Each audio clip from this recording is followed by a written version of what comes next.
মানুষ যদি মনে করে যে আমরা ইসলামপন্থী দলগুলোকে এবার দলে দলে গিয়ে ভোট দিব, আপনার কিছুই করেন, আপনি উদ্বিগ্ন হওয়ার কিছু নেই। চ্যালেঞ্জিং তো হবে, মহাপরীক্ষাও হবে। না, ইসলামী ঐক্য হলে তো ভালো। সমস্ত ইসলামিক দলগুলো যদি এক হয়, এটা একটা বিরাট প্রভাব বাংলাদেশে। শুনুন, গণতন্ত্রের এটাই তো সৌন্দর্য। মানুষ যদি এবার অন্য চিন্তা করে যে না, এটা যদি একটা ইসলামিক ফেভার নেয়, যদি এবার দক্ষিণপন্থীর জয় জয়কার হয়, যদি এবার মানুষ চায়, হ্যাঁ, তাহলে সেটা তো গণতন্ত্রেরই জয়। আপনি এটা নিয়ে চিন্তিত হওয়ার তো কিছু দেখি না আমি। আপনি চিন্তা কেন করবেন? আপনি মানুষ যদি মনে করে যে আমরা ইসলামপন্থী দলগুলোকে এবার দলে দলে গিয়ে ভোট দিব, আপনার কিছুই করেন, আপনি উদ্বিগ্ন হওয়ার কিছু নেই। মানুষ কখনো ভুল করে না। মানুষের উপর আস্থা আপনাকে রাখতেই হবে। এখন আপনি বলবেন যে এই ধর্মান্ধ মৌলবাদী চক্র দেশকে পিছাই নিবে, আফগানিস্তান বানাবে, এই ধোঁয়া তুলে আপনি কিছু লোক এরকম এই জিগির তুলবেন, তো তুলতে পারেন, কিন্তু দিনের শেষে মানুষকে তো সুযোগ দিতে হবে তারা সেই কাজটা করে কিনা। তারা যদি করেই দেয়, তারা যদি ভোট দিয়ে ফেলে, তাহলে তো আপনার আমার কিছু করার নেই। আপনার আর আপনি গণতন্ত্রের সৌন্দর্য তো এটাই, আপনি সবাইকে সুযোগ দিতে হবে, সবাইকে বলতে দিতে হবে, সবাইকে ভোট চাইতে দিতে হবে। এখন তারা যদি এক হয়, এই সমস্ত ইসলামিক দলগুলো এক হলে এটার প্রভাব পড়বে, পজিটিভ প্রভাব তো অবশ্যই পড়তে পারে।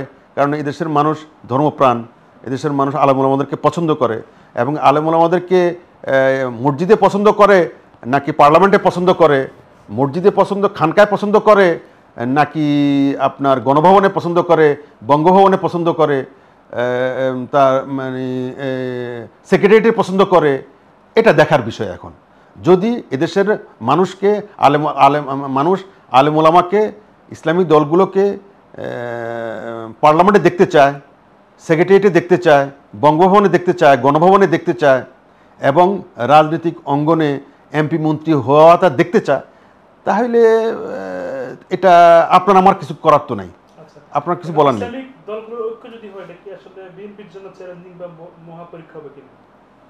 চ্যালেঞ্জিং তো হবে, মহাপরীক্ষাও হবে।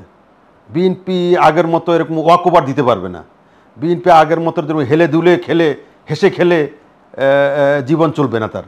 হেসে খেলে আগে যেরকম মানে মানুষ বাধ্য হয়েছে বিএনপিকে ভোট দিতে, বিএনপি বিনা দাস্তে বিনা জুলাফে বিএনপি পাশ করতো সববারে, মানুষ দল বেঁধে যায় বিএনপিকে ধানের শেষে ভোট দিত। এবার হয়তো সেরকম হবে না, তাদেরকে অনেক পরিশ্রম করতে হবে, মানুষের জন্য তারা অনেক কিছু করতে হবে, বাস্তব কিছু করতে হবে। বিএনপি আরও পরিশীলিত হবে। আমি তো মনে করি বিএনপি আরও তাদের আগামী জীবন চলার জন্য এটা একটা তাদের পরীক্ষা। এই পরীক্ষা তারা উত্তীর্ণ হবে, এই পরীক্ষা তারা দিবে। পরীক্ষা দেওয়াই তো গণতন্ত্রের সৌন্দর্য। তারা আমি মনে করি তারা এই চ্যালেঞ্জটা গ্রহণ করবে। এই চ্যালেঞ্জ তাদের জন্য হবে, এবং তাদের জন্য যে মানে কুসুমাস্তীর্ণ হবে না, সহজ হবে না, ইজি হবে না। এটা তারা যদি যত বুঝে তাড়াতাড়ি ততই ভালো। এবং এটা এই প্রতিযোগিতা, এই সুষ্ঠু প্রতিযোগিতা, এই সুস্থ প্রতিযোগিতা হওয়াটা তো আমি মনে করি ভালো, খুবই ভালো।